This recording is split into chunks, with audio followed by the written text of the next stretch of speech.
queridos irmãos, queridas irmãs, na primeira leitura de hoje, logo após Gamaliel, esse homem muito sábio, ter indicado aos demais membros do Sinédrio, ou seja, o Conselho dos Anciãos de Israel, que era melhor deixar que os apóstolos fossem libertados, pois se aquela ação que os apóstolos promoviam viesse de Deus, seria impossível impedi-los e, ao tentar impedi-los, estariam indo contra Deus. Interessante aqui já, como parênteses, pensar como mesmo entre as pessoas que podem pertencer a um grupo que teoricamente é oposto ao nosso, há também pessoas sábias. Pessoas que não se deixam levar pela raiva, não se deixam levar pelas tendências de grupo, mas agem de forma sábia, que agem de forma prudente, como foi o caso de Gamaliel, que muito embora fosse fariseu, deu esse conselho. E logo após ter dado esse conselho, a maioria dos membros do Sinédrio decidiram segui-lo. E o que fizeram? Mandaram açoitar os apóstolos e depois os libertaram. A verdade é que antes queriam matá-los, então no final apenas os açoitaram. E o texto diz que quando voltaram para casa, os apóstolos estavam muito contentes por terem sido considerados dignos de injúrias por causa do nome de Jesus. Certamente, posso imaginar na cabeça dos apóstolos, com certeza, cheios de dor pelos açoites, porque a lei determinava que recebessem 40 açoites menos um, ou seja, 39 vezes foram açoitados cada um deles. Porém, devia estar ressoando na lembrança deles aquelas palavras que Jesus tinha proferido no Sermão da Montanha. Na última das bem-aventuranças, está no capítulo 5 do Evangelho de São Mateus. Bem-aventurados os que são perseguidos por causa da justiça, porque deles é o reino dos céus. E bem-aventurados sereis vós, quando vos perseguirem e injuriarem, e mentindo disserem todo tipo de coisa contra vós. Alegrai-vos e exultai, pois a vossa recompensa será grande. Essas palavras de Jesus certamente encheram os corações daqueles homens de alegria, apesar da dor que sentiam. Alguém poderia, ao mesmo tempo agora, um pouco pensar, mas padre, isso não é um pouco duro? Ou seja, que uma pessoa se alegre por ter sido castigada, ainda que injustamente, mas Deus não acaba como que nos colocando numa situação um pouco, podíamos dizer, com perdão da palavra, sádica, ao nos expor à dor e dizer que essa dor será causa de alegria? Verdade é que, para que compreendamos essa alegria dos apóstolos, em primeiro lugar, à luz da promessa de Jesus, mas também é necessário que entendamos a lógica do sofrimento na vida cristã. Primeiramente, é preciso deixar claro que o sofrimento é algo que em si mesmo é sempre ruim. Ninguém vai querer o sofrimento pelo sofrimento, a não ser uma pessoa que esteja psicologicamente doente. Sofrimento nunca é algo que em si mesmo eu vou desejar. Ah, que bom, quero sofrer, que maravilha, eu vou sofrer. Ninguém com a plena posse das suas faculdades mentais vai pensar uma coisa do gênero.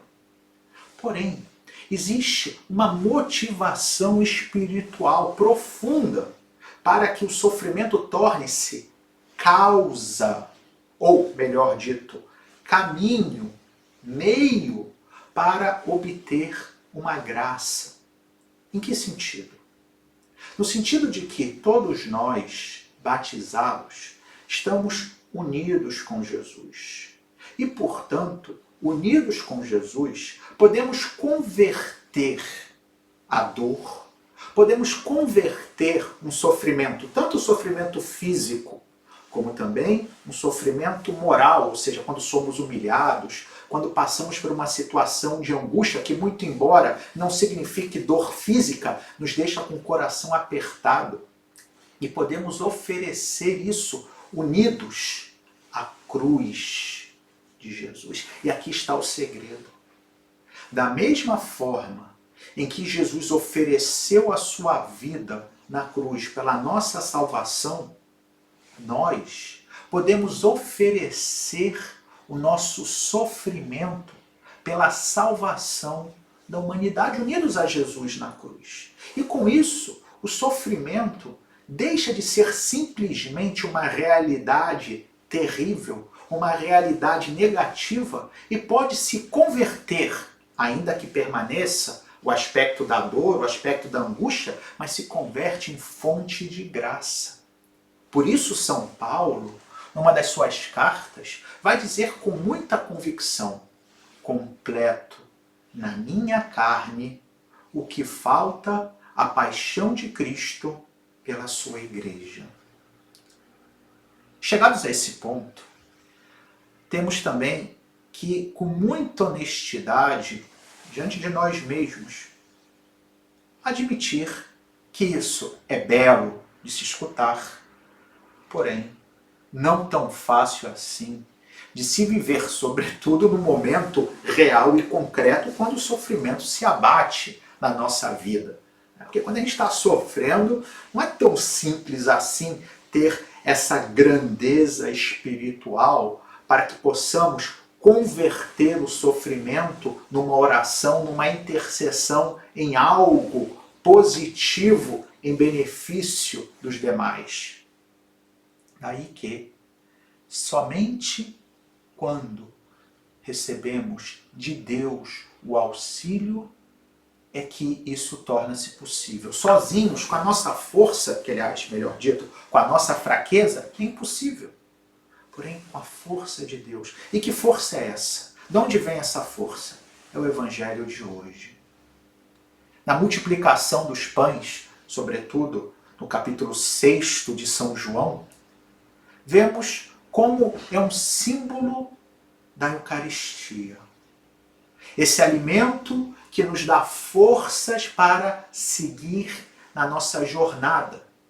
E, à luz do que estamos dizendo aqui, que nos dá forças, inclusive, para enfrentar os sofrimentos. Não faz com que desapareçam, não faz com que o sofrimento seja menos pesado, mas nos dá força e a capacidade de, com Cristo, oferecê-lo, transformá-lo numa realidade de graça. Era como alguém podia dizer, mas isso é assim? Exato. Como também os apóstolos ficaram perplexos quando Jesus propôs que com 5 pães e 2 peixes, uma multidão fosse alimentada. É interessante no texto do Evangelho que quando Jesus pega o pão, diz que ele deu graças, que em grego significa Eucaristia, se diz Eucaristia. Ou seja, Jesus fez daquele pão uma Eucaristia, uma ação de graças, que é o que nós fazemos na missa. Quando convertemos o nosso sofrimento, as nossas dores, os nossos pecados, os nossos limites em algo que colocamos na mão de Deus e Ele transforma, como transformou os pães. Faz com que o nosso esforço, que o pouco que podemos oferecer se multiplique em algo muito mais potente, em algo muito mais poderoso. O que nós temos que fazer, portanto, é, por um lado, com muita humildade, colocar nas mãos de Jesus o pouco que temos. Colocar na Eucaristia a nossa vida, que talvez não seja de grande valor, mas que o Senhor, quando vê a nossa generosidade, como daquele jovem, imagina, alguém poderia ter dito, né, quando via, imagina se a gente estivesse ali naquela situação, né, alguém está procurando alimento e tal, tem uma multidão, 5.000 só os homens, imagina, sem contar as mulheres e crianças. E aquele jovem que ninguém tinha nada. E ele só tinha ali 5 pães e 2 peixes. Ele podia ter ficado calado. Dizer, eu vou oferecer isso? O que vai ser isso para essa multidão? É ridículo. Eu vou aqui fazer o papel, né, do bobão. Mas não. Aquele jovem foi humilde. Não pensou na sua incapacidade. Pensou simplesmente, olha, o pouco que eu tenho pode não ser nada, mas é tudo. E ofereço a Jesus. E é isso. O que Jesus fez com aquele pouco daquele jovem é o que ele faz nas nossas vidas. E por isso a missa é tão importante. Porque ali a gente deposita tudo o que a gente tem, que pode ser pouco, mas que nas mãos de Jesus se multiplica junto com a Eucaristia. O Salmo responsorial nos convidava a repetir: ao Senhor eu peço apenas uma coisa, habitar no santuário do Senhor. Exatamente. Que nós possamos, a mais, né, à luz dessa pandemia, que não podemos participar da missa, que possamos pedir ao Senhor insistentemente, que possamos participar da missa, que possamos voltar ao santuário do Senhor. E aí, as palavras também que o Salmo nos propunha, Salmo 26, vão se tornar uma realidade muito concreta. O Senhor é minha luz e salvação. De quem eu terei medo? O Senhor é a proteção da minha vida. Perante quem eu tremerei. Que assim seja. Louvado seja nosso Senhor Jesus Cristo, para sempre seja louvado.